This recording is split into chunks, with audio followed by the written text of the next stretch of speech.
उड़ान बुक से आज हम झारखंड के खंड 2 देखेंगे। झारखंड का इतिहास। झारखंड का ऐतिहासिक परिचय। झाड़ियों एवं वनों की बहुलता के कारण इस राज्य का नाम झारखंड पड़ा। झारखंड का शाब्दिक अर्थ होता है वन प्रदेश।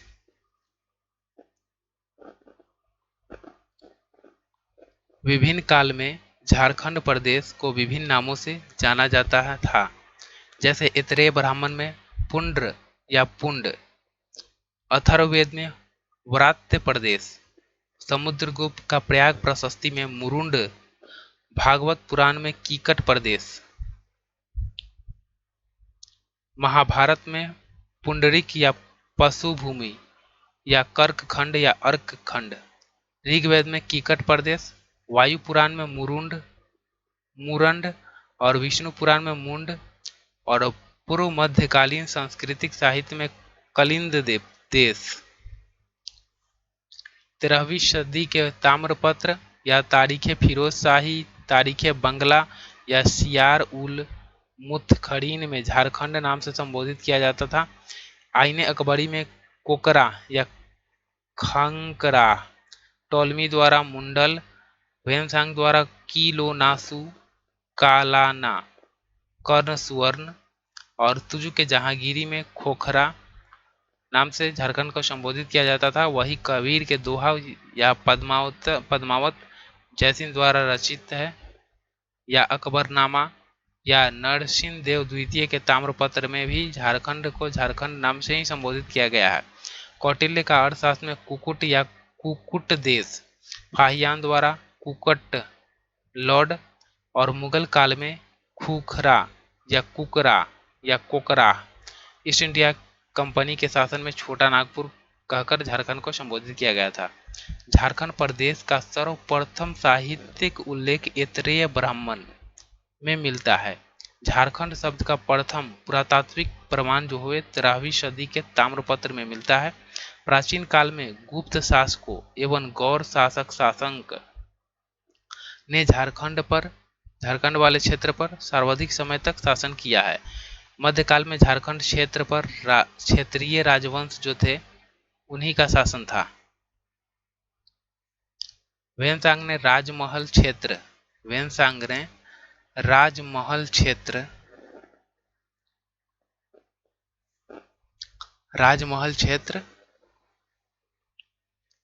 के लिए की चिंग काई लो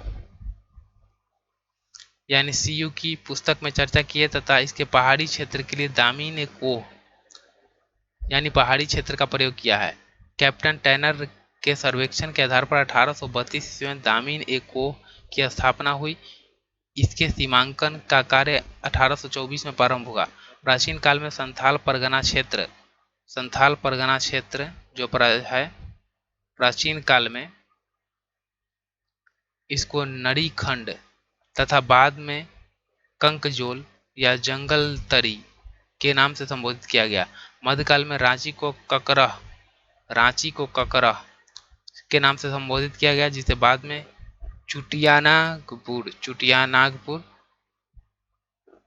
चुटानागपुर फिर छोटा नागपुर कहकर कहे जाने लगा।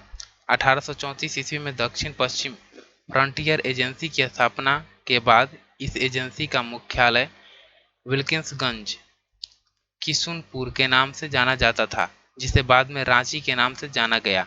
वर्तमान धनबाद को पूर्व में मानभूम के नाम से जाना जाता था। टोलमी में खरसावा के लिए करतानिया शब्द का प्रयोग किया है। टोलमी ने खरसावा के लिए करतानिया शब्द का प्रयोग किया है, जबकि धनबाद को अगर हम देखें तो धनबाद को पूर्व में मानभूम के नाम से संबोधित किया जाता था। मेगास्थनीज ने किचुंग क्षेत्र की जनजाति को मोदो ग्रेबोगोई के नाम से संबोधित किया है। झारखंड में आदिवासियों का जो प्रवेश है, असुर की अगर बात करें तो झारखंड की प्राचीनतम जनजाति है, जो कि रांची छे वाले एरिया में लोहरदगा और फिर गुमला इन क्षेत्रों में निवास करती है। असुर बिरजिया या बिरहो या खड़िया ये संभवतः कैमूर की पहाड़ी से होकर छोटा नागपुर में प्रवेश किए। कैमूर की पहाड़ी से होकर छोटा नागपुर वाले एरिया में प्रवेश किया। मुंडा, उराव और हो। मुंडाओं ने नाग वंश की स्थापना में योगदान दिया। उराव झारखंड में राजमहल तथा पलामू नामक दो शाखाओं में बटे थे या बसे थे। राजमहल वाले एरिया में और उसके अलावा पलामू डिवीजन में,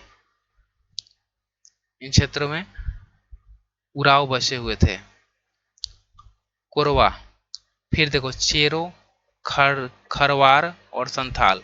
1000 ईसा पूर्व तक चेरो, खरवार और संथाल को छोड़कर झारखंड में पाई जाने वाली सभी जनजातियां छोटा नागपुर क्षेत्र में बस चुकी थी। छोटा नागपुर वाले क्षेत्र में बस चुकी थी। पूर्व मध्यकाल में संथाल हजारीबाग में बसे। संथाल कहाँ बस गए? तो हजारीबाग में। और ब्रिटिश काल में संथालों का विस्तार संथाल परगना क्षेत्र में हुआ और बाद में फिर संथाल का जो विस्तार हुआ वो संथाल परगना वाले क्षेत्र में हो गया हजारीबाग से ब्रिटिश काल में।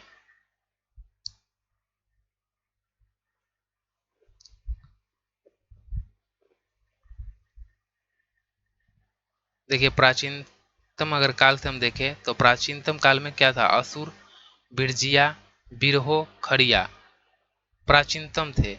उसके बाद प्राचीन काल में कोरवा और मध्यकाल में मुंडा, उराव और हो। और नवीनतम में अगर देखें तो चेरो, खरवा और संथाल। वैदिक साहित्य में झारखंड की जनजातियों के लिए असुर शब्द का प्रयोग किया गया है। वेदों में असुरों की वीरता और कर्तव्य का उल्लेख किया गया है। कहाँ पे? तो वेदों में। ऋग्वेद में असुरों को लिंग पूजक या शीशनों का देव कहा गया है। ऋग्वेद में असुरों को लिंग पूजक या शीशनों का देव कहा गया है। इतिहासकार बुकानन ने बनारस से लेकर वीरभूम यानी पश्चिम बंगाल तक के पठारी क्षेत्र को झारखंड के रूप में वर्णित किया है। महाभारत काल में झारखंड बृहद्रथ वंशी सम्राट जरासंघ के अधिकार क्षेत्र में था। जनजातियों की अधिकता के कारण झारखंड को कर्क खंड भी कहा जाता है। जनजातियों की अधिकता के कारण झारखंड को कर्क खंड भी कहा जाता है। झारखंड के छोटा नागपुर क्षेत्र को कर्ण सुवर्ण के नाम से संबोधित किया गया है। झारखंड के छोटा नागपुर वाले क्षेत्र को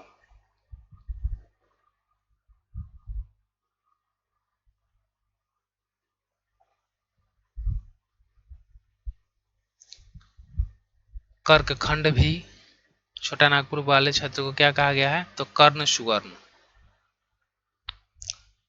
प्रागैतिहासिक काल में झारखंड, वह काल जिसके लिए कोई लिखित साक्ष्य उपलब्ध नहीं है बल्कि पूर्णतः पुरातात्विक साक्ष्यों पर निर्भर रहता है, उसे प्रागैतिहासिक काल कहते हैं। प्रागैतिहासिक काल की अगर बात किया जाए तो पुरापाषाण काल, मध्यपाषाण काल, नवपाषाण काल। नवपाषाण काल में ताम्रपाषाण, कांस्य युग और लौह युग।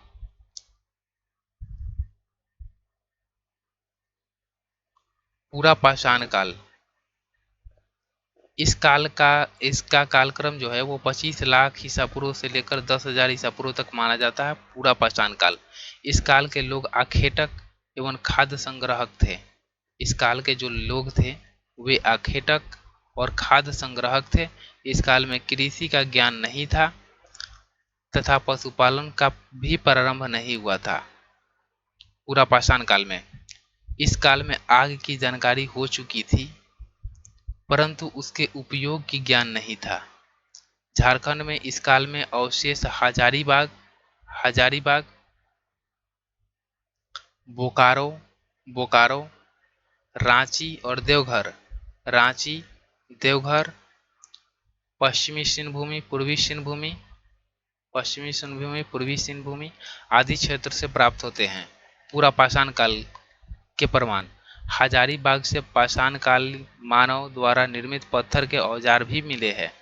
हजारीबाग से पाषाणकालिक मानव द्वारा निर्मित पत्थर के औजार भी मिले हैं। मई 2019 में भारतीय पुरातात्विक विभाग ने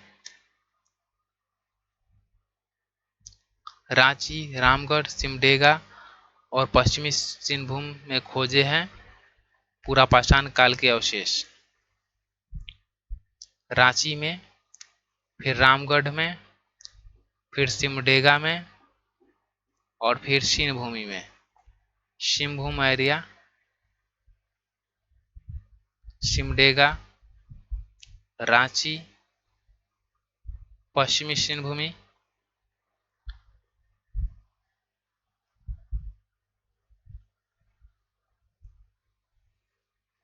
मध्य पाषाण काल। इस कालक्रम का अगर समय देखें तो 10,000 ईसा पूर्व से लेकर 4,000 ईसा पूर्व तक माना जाता है। इस काल में पशुपालन की शुरुआत हो चुका था। इस काल में पशुपालन का शुरुआत जो है वो हो चुका था।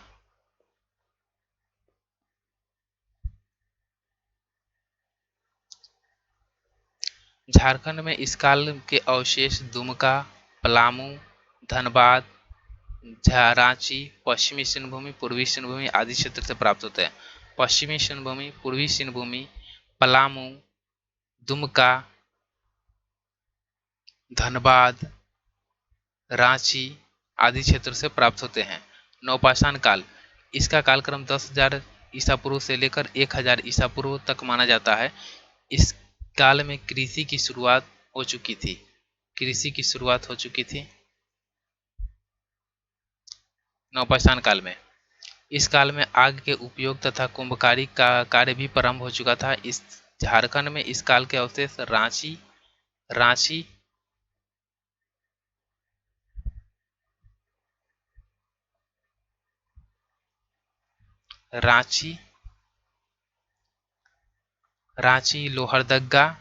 लोहरदग्गा, पश्चिमी सिंहभूमि, पूर्वी सिंहभूमि आदि क्षेत्र से प्राप्त होते हैं। छोटा नागपुर प्रदेश में इस काल के 12 हस्तकुठार प्राप्त हुए हैं। 12 हस्तकुठार क्षेत्र प्राप्त हुए हैं।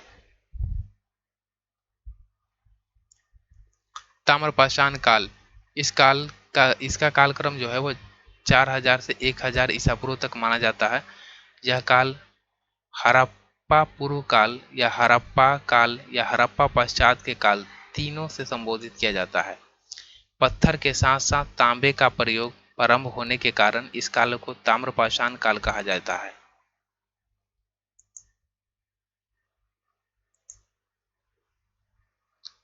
मानव द्वारा प्रयोग की गई धातु प्रथम जो है वो तांबा ही था। झारखंड में इस काल के केंद्र सिंहभूम क्षेत्र पे था। सिंहभूम वाले एरिया पे था। इस काल में असुर, बिरजिया, बिरहो जनजाति तांबे गलाने तथा उससे संबंधित उपकरण बनाने की कला से परिचित थे। झारखंड में कई स्थानों से तांबे की कुल्हाड़ी, हजारीबाग के 12 गंडा, हजारीबाग के 12 गंडा में तांबे की 49 खानों के अवशेष प्राप्त हुए हैं। असुर, बिरजिया और बिरहो जनजाति जो थे वो तांबे गलाकर उससे उपकरण बनाते थे।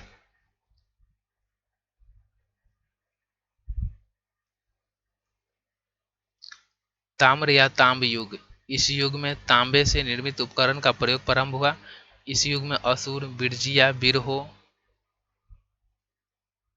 द्वारा तांबे के खानों से अयस्क निकालकर उसे गलाकर विभिन्न उपकरण का निर्माण किया जाने लगा। कांस्य युगीन। इस युग में तांबे में टीन मिलाकर कांसा निर्मित किया जाने लगा तथा उससे बने उपकरण का प्रयोग किया जाने लगा।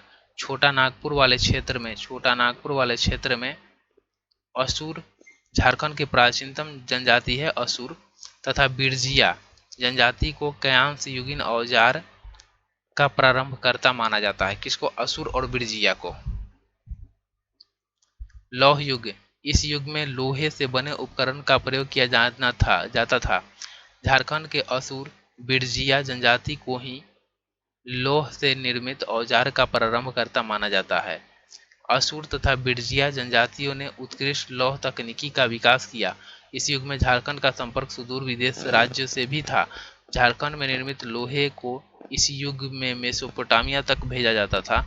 दमिश्क में इस लोहे से तलवार का निर्माण किया जाता था।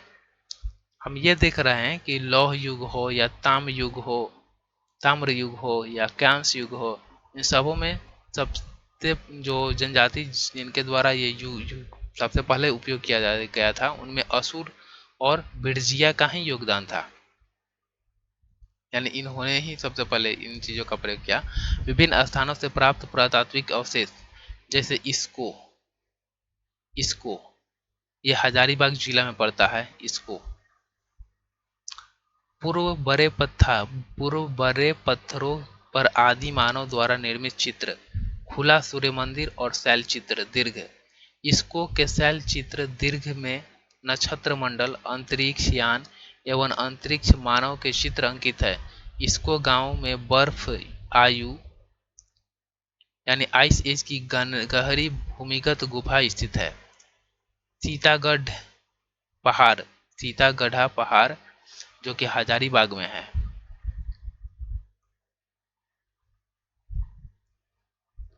हजारीबाग में है। 6ठी शताब्दी में निर्मित बौद्ध मठ के अवशेष, विशेष रूप से बुद्ध के 4 आकृति में युक्त एक स्तूप, काले भूरे बलुआ पत्थर की सुंदर स्त्री की खंडित प्रतिमा है। चीनी यात्री फाहियान द्वारा भी इसका उल्लेख मिलता है। सीतागढ़ा पहाड़ी का दूध पानी हजारीबाग में भी है। 8वीं शताब्दी का अभिलेख है। हजारीबाग में ये भी है दूध पानी। सरैया या रहन या दहौगी ये सभी हजारीबाग में मिले हैं।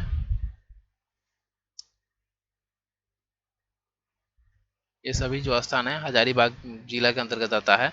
पाषाणकालीन पत्थर के उपकरण, पाषाणकालीन भाला एवं कुल्हाड़ी, बाहरगंडा जो कि हजारीबाग डिस्ट्रिक्ट में पड़ता है, ये तांबे की 49 खानों के अवशेष है। दुमदुमा हजारीबाग जिला में पड़ता है, शिवलिंग के अवशेष यहाँ से मिला है। मांडू, बरकागांव, रजरप्पा ये भी हजारीबाग में है। पाषाणकालीन मानव निर्मित पत्थर के औजार जिनमें कुल्हाड़ी, बेधनी, बेधक, खुर्ची, दक्षिणी आदि मिले हैं। हजारीबाग डिस्ट्रिक्ट में ही मिले हैं। गुलाबी बलुआ पत्थर द्वारा निर्मित अष्टदलीय कमल, भवनाथपुर जो कि गढ़वा वाले क्षेत्र में मिला है। गढ़वा वाला क्षेत्र में यहाँ आखेटक शिकार के चित्र मिले हैं जिनमें हिरण, भैंस आदि पशुओं का उल्लेख मिल रहा है।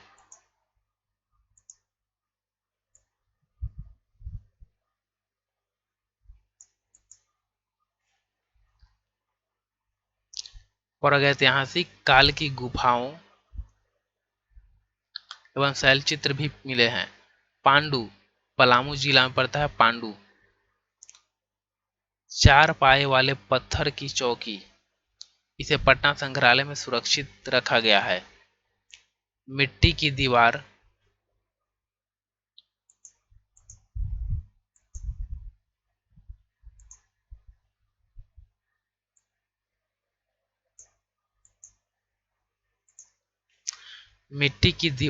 या मिट्टी के कलश व तांबे के औजार भी यहाँ से मिले हैं। पांडु से, पलामू डिस्ट्रिक्ट के अंतर्गत जो आता है। पलामू किला, लातेहार, पलामू किला जो कि लातेहार में स्थित है। भगवान बुद्ध की भूमि स्पर्श मुद्रा में एक मूर्ति है यहाँ पे। पलामू परमंडल जो कि 3 पाषाण काल के औजार यहाँ से प्राप्त हुए हैं। तीनों पाषाण काल के औजार प्राप्त हुए पलामू परमंडल से। तीनों पाषाण कालिक औजार यहाँ से प्राप्त हुए हैं। बारुंडी सिंहभूम जिला में पड़ते हैं। बारुंडी पाषाणकालीन मृदभांड के टुकड़े, पत्थर के हथौड़े और पक्की मिट्टी के मटके। बेनू सागर जो कि सिंहभूम क्षेत्र में है, 7वीं शताब्दी की जैन मूर्तियां हैं। चक्रधरपुर जो कि पश्चिमी सिंहभूमि है, नवपाषाण कालिक चाकूनुमा धारदार पत्थर। बुरहादी या बुरजू या चाईबासा पश्चिमी सिंहभूमि क्षेत्र पर है। नवपाषाण कालिक पत्थर के कुदाल, छेनी, चाकू, पॉलिशदार छेनी। बोनगरा बोनगरा की बात करें तो पूर्वी सिंहभूमि है। बोनगरा में हाथ से बने मृदभांड, पत्थर के मनके, कुल्हाड़ी, वलय प्रशस्ति। बानाघाट पूर्वी सिंहभूमि क्षेत्र में है। पूर्वी सिंहभूमि क्षेत्र में बानाघाट, यहाँ नवपाषाण कालीन पत्थर, काले रंग के मृदभांड आदि मिले हैं। लोहरदग्गा, तो लोहरदग्गा वाले क्षेत्र में मिला है लोहरदग्गा। यहाँ प्रागैतिहासिक काल के कांस्य का प्याला मिला है।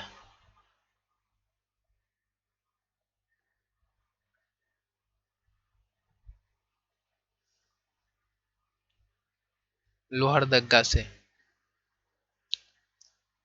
नामकुम जो कि रांची डिस्ट्रिक्ट में है। नामकुम, यहाँ तांबे व लोहे के औजार तथा बाण के फलक मिले हैं।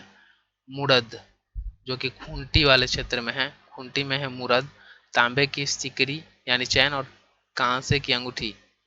दरगामा जो कि खूंटी क्षेत्र में स्थित है, यहाँ भी ताम्रपाषाण काल के गांव मिले हैं। झड़िया धनबाद में है। झड़िया जो कि धनबाद में है, यहाँ पुरापाषाण कालीन पत्थर की कुल्हाड़ी एवं भाला। लूपगढ़ी, कब्र के अवशेष, कब्रगाह के अंदर से तांबे के आभूषण और पत्थर के मनके। छोटा नागपुर पठारी क्षेत्र, आदि मानव के निवास के साक्ष्य मिले हैं।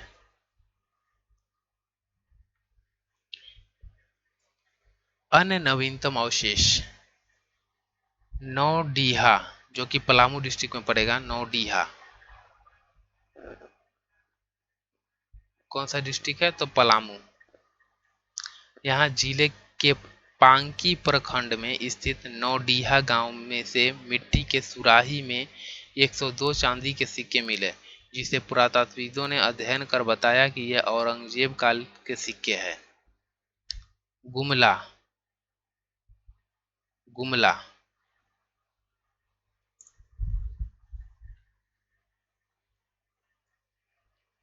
गुमला जिला के सिसकई प्रखंड स्थित ऐतिहासिक नौरतगढ़ के किले की पुरातात्विक खुदाई में एक प्राचीन भूमिगत महल की संरचना मिली है।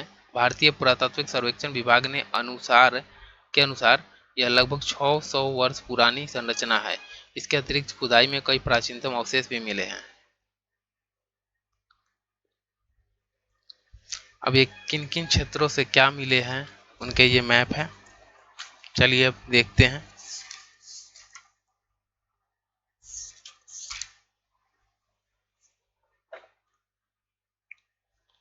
सबसे पहले हजारीबाग डिस्ट्रिक्ट को देख लेते हैं। तो खुला सूर्य मंदिर, शैलचित्र दीर्घा, बौद्ध मठ के अवशेष, 8वीं शताब्दी के अभिलेख, तांबे के 49 खानों के अवशेष, पाषाण काल के भाला और कुल्हाड़ी, शिवलिंग, आदि मानव द्वारा निर्मित चित्र और गुलाबी बलुआ पत्थर पर निर्मित अष्टदलीय कमल। गिरिडीह वाले क्षेत्र में अगर देखें तो पारसनाथ पहाड़ी से जैन तीर्थंकर की मूर्ति। वही धनबाद में अगर देखें तो यहाँ कुल्हाड़ी व भाला, जबकि बोकारो से हस्त कुठार, रांची से बाण के फलक, लोहे का औजार और तांबे का कंगल। जबकि पूर्वी सिंहभूमि में देखें तो पत्थर के मनके, काला मृदभांड और नवपाषाण काल के पत्थर। पश्चिमी सिंहभूमि में अगर देखें तो जैन तीर्थंकर की मूर्ति, हिंदू देवी देवताओं की मूर्ति, रोमन इंडो सिथियन तथा कुषाण कालीन सिक्के और नवपाषाण काल के पत्थर। जबकि खूंटी वाले क्षेत्र में अगर हम देखें, खूंटी में तो यहाँ पे कांसे और की अंगूठी और तांबा के सिकरी। गुमला क्षेत्र में अगर देखें तो गुमला वाले क्षेत्र पे हापा मुनि मंदिर, तांबे की कुल्हाड़ी और भूमिगत महल। लोहरदग्गा वाले क्षेत्र में अगर देखें तो यहाँ पे कांसा का प्याला। जबकि लातेहार वाले क्षेत्र में देखें तो भगवान बुद्ध की मूर्ति जो कि भूमि स्पर्श करते हुए मुद्रा में है। और गढ़वा वाले क्षेत्र में अगर देखें तो आखेटक चित्र है। गढ़वाला का शिवलिंग, गढ़वालों का शिवलिंग। और पलामू डिस्ट्रिक्ट में अगर देखें तो 4 पायों वाले पत्थर की चौकी और मिट्टी के सुराही में 102 चांदी के सिक्के पलामू डिस्ट्रिक्ट में मिले थे। चतरा अगर क्षेत्र में देखें तो हिंदू, जैन और बौद्ध संबंधित मूर्ति, इटखीरी अभिलेख और मुगल काल के कुंडा का किला।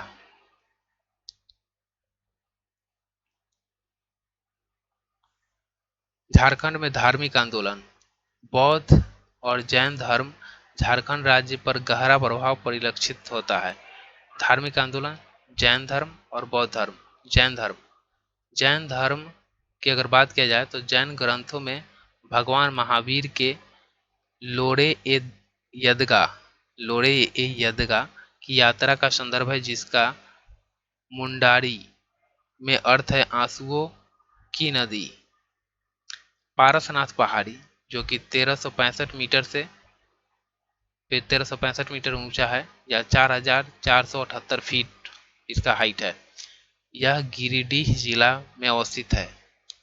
किस जिला में स्थित है यह? तो गिरिडीह जिला में।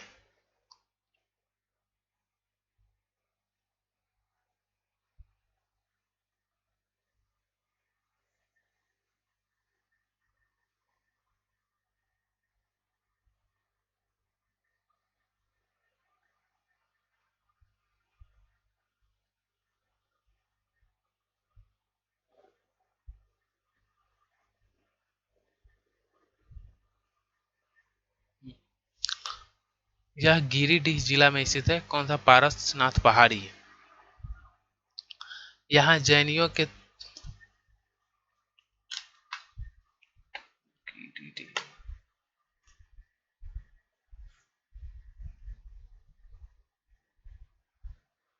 चलिए, पारसनाथ पहाड़ी जिसका हाइट 1365 मीटर या 4478 फीट है, यह गिरिडीह जिला में स्थित है। गिरिडीह जिला में स्थित है। यह यहाँ पर जैनियों के 23वें तीर्थंकर जिनका नाम पार्श्वनाथ था, उनका निवारण 717 ईस्वी में हुआ था। पार्श्वनाथ का निवारण। ये पारसनाथ की पहाड़ी पर निर्वाण प्राप्त करने वाले अंतिम तीर्थंकर थे। यहाँ जैनियों के 23वें तीर्थंकर पार्श्वनाथ का निवारण 717 ईस्वी में हुआ। ये पारसनाथ की पहाड़ी पर निवारण प्राप्त करने वाले अंतिम तीर्थंकर थे पार्श्वनाथ, जो कि गिरिडीह जिला में स्थित है। जैन धर्म के 24 तीर्थंकर में से 20 तीर्थंकरों ने इसी पहाड़ी पर निवारण प्राप्त किया है, पारसनाथ पहाड़ी पर। पारसनाथ में निवारण प्राप्त करने वाले तीर्थंकर अजीतनाथ, शंभवनाथ, अभिनंदनाथ, सुमतिनाथ, पद्मप्रभु, सुपार्श्वनाथ, चंद्रप्रभु, सुविधिनाथ, शीतलनाथ, श्रेयांतनाथ, विमलनाथ, अनंतनाथ, धर्मनाथ, शांतिनाथ, कुंथुनाथ, आर्यानाथ, मलियानाथ, मुन्नी सुब्रतनाथ, नेमिनाथ, पार्श्वनाथ। हमने यहाँ देखा कि यहाँ पे टोटल 24 तीर्थंकर में से 20 तीर्थंकर जो है पारसनाथ पहाड़ी पर ही निवारण प्राप्त किए हैं। यह पहाड़ी जैन धर्मावलंबियों के लिए प्रमुख तीर्थ स्थल है। इसे जैन धर्म का मक्का कहा जाता है। किसको? गिरिडीह जिला में स्थित जो पारसनाथ पहाड़ी है। पारसनाथ विवाद। पारसनाथ 20 जैन तीर्थंकरों का निवारण स्थल है, अतः प्राचीन काल से ही यह जैन धर्मावलंबियों का तीर्थ स्थल रहा है। पारसनाथ आदिवासी बहुल क्षेत्र में स्थित है और यह आदिवासी समुदायों का भी एक धार्मिक स्थल है। वर्षों से दोनों समुदाय, जैन एवं आदिवासियों के यहाँ जो लोग हैं वो यहाँ भाईचारे व सामंजस्य के साथ पूजा अर्चन करते आ रहे हैं। हाल ही में झारखंड सरकार की सिफारिश पर केंद्रीय पर्यावरण मंत्रालय द्वारा पारसनाथ क्षेत्र को इको सेंसिटिव जोन घोषित किया गया तथा झारखंड की नई पर्यटन नीति में इसे पर्यटन क्षेत्र घोषित किया गया। 17 मार्च 2022 को जारी एक अधिसूची में इस क्षेत्र के लिए इको टूरिज्म शब्द का प्रयोग किए जाने पर विवाद खड़ा हो गया। जैन समुदाय को लोगों का मानना है कि इस क्षेत्र पर को पर्यटन क्षेत्र घोषित किए जाने पर यहाँ मांस, मदिरा आदि का सेवन होगा, जिससे जैन भावनाएं आहत होंगी, अतः इसे धार्मिक क्षेत्र का ही दर्जा दिया जाए। इस विवाद के बाद पर्यावरण मंत्रालय द्वारा जारी अधिसूची पर रोक लगा दी गई और इसका हल ढूंढने का प्रयास किया जा रहा है। पारसनाथ को प्रसाद योजना में शामिल किया गया है। छोटा नागपुर का मानभूम वर्तमान में धनबाद में स्थित है। धनबाद छोटा नागपुर का मानभूम है। यह जैन सभ्यता एवं संस्कृति का केंद्र था। दामोदर व कसाई नदियों की घाटी से जैन धर्म संबंधित अवशेष प्राप्त हुए हैं। हनुमांड गांव पलामू में अवस्थित है। पलामू डिस्ट्रिक्ट में अवस्थित है। यहाँ से जैनियों के कुछ पूज्यास्थल प्राप्त हुए हैं।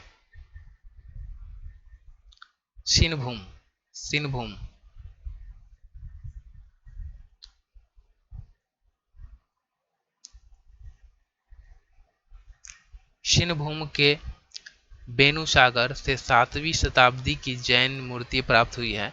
सिनभूमि के आरंभिक निवासी जैन धर्म के मानने वाले थे, जिन्हें शरक कहा जाता था। ये गृहस्थी जैन मतावलंबी थे। शरक, श्रावक और बिगड़ा हुआ रूप है। शरक जो है वो श्रावक का बिगड़ा हुआ रूप है। हो जनजाति के लोग ने इन्हें सिनभूम से बाहर निकाल दिया था। कोल्हुआ पहाड़ी, यह चतरा जिले में स्थित है। कोल्हुआ पहाड़ी की अगर बात किया जाए तो ये कहाँ पे है, तो चतरा जिला में है। इसका संबंध बौद्ध एवं जैन दोनों धर्म से है। यहाँ पर जैन व बौद्ध धर्म की अनेक मूर्तियां का अवशेष विद्यमान है। इस पहाड़ी पर 10वें तीर्थंकर शीतनाथ को ज्ञान की प्राप्ति हुआ था। कोल्हुआ पहाड़ी पर यहाँ पर 9 जैन तीर्थंकरों की प्रतिमा है। इस पहाड़ी के पत्थर पर एक पदचिन्ह है, जिसे जैन धर्म के अनुसार पार्श्वनाथ का पदचिन्ह है मानते हैं। बौद्ध धर्म मूर्ति गांव, यह पलामू डिस्ट्रिक्ट में स्थित है। मूर्ति गांव, यहाँ से एक शीर्ष मिला है, जो सांची स्तूप के द्वार पर उत्कीर्णित शीर्ष से मेल खाता है। करुआ गांव, यह बौद्ध स्तूप का प्राप्ति स्थल है, यानी यहाँ से भी बौद्ध स्तूप प्राप्त हुआ है करुआ गांव से। सूर्यकुंड, यह हजारीबाग जिला में स्थित है। सूर्यकुंड हजारीबाग जिला में स्थित है। यहाँ से बुद्ध की प्रस्तर मूर्ति मिला है। बहोरनपुर, यह भी हजारीबाग जिला में स्थित है। यहाँ से भगवान बुद्ध की 1200 वर्ष पुरानी पालकालीन मूर्तियां प्राप्त हुई है। यहाँ से बौद्ध धर्म के महायान शाखा के भगवान अवलोकितेश्वर की 6 फीट 8 इंच ऊंची मूर्ति प्राप्त हुआ है। बेलवादाग ये खूंटी जिला में स्थित है। बेलवादाग की अगर बात की जाए तो खूंटी जिला में स्थित है। यहाँ से बौद्ध विहार के अवशेष प्राप्त हुए हैं। कटुंगा गांव, यह सिमडेगा में स्थित है। कटुंगा गांव, यहाँ से बुद्ध की एक प्रतिमा मिला है। पटमदा गांव, यह जमशेदपुर में अवस्थित है। पटमदा गांव की अगर बात किया जाए तो यह जमशेदपुर में अवस्थित है। यहाँ से बुद्ध की 2 प्रतिमाएं मिला है।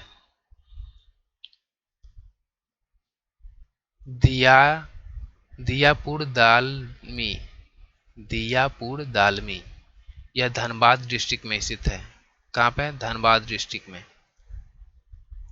यहाँ से बौद्ध स्मारक प्राप्त हुए हैं।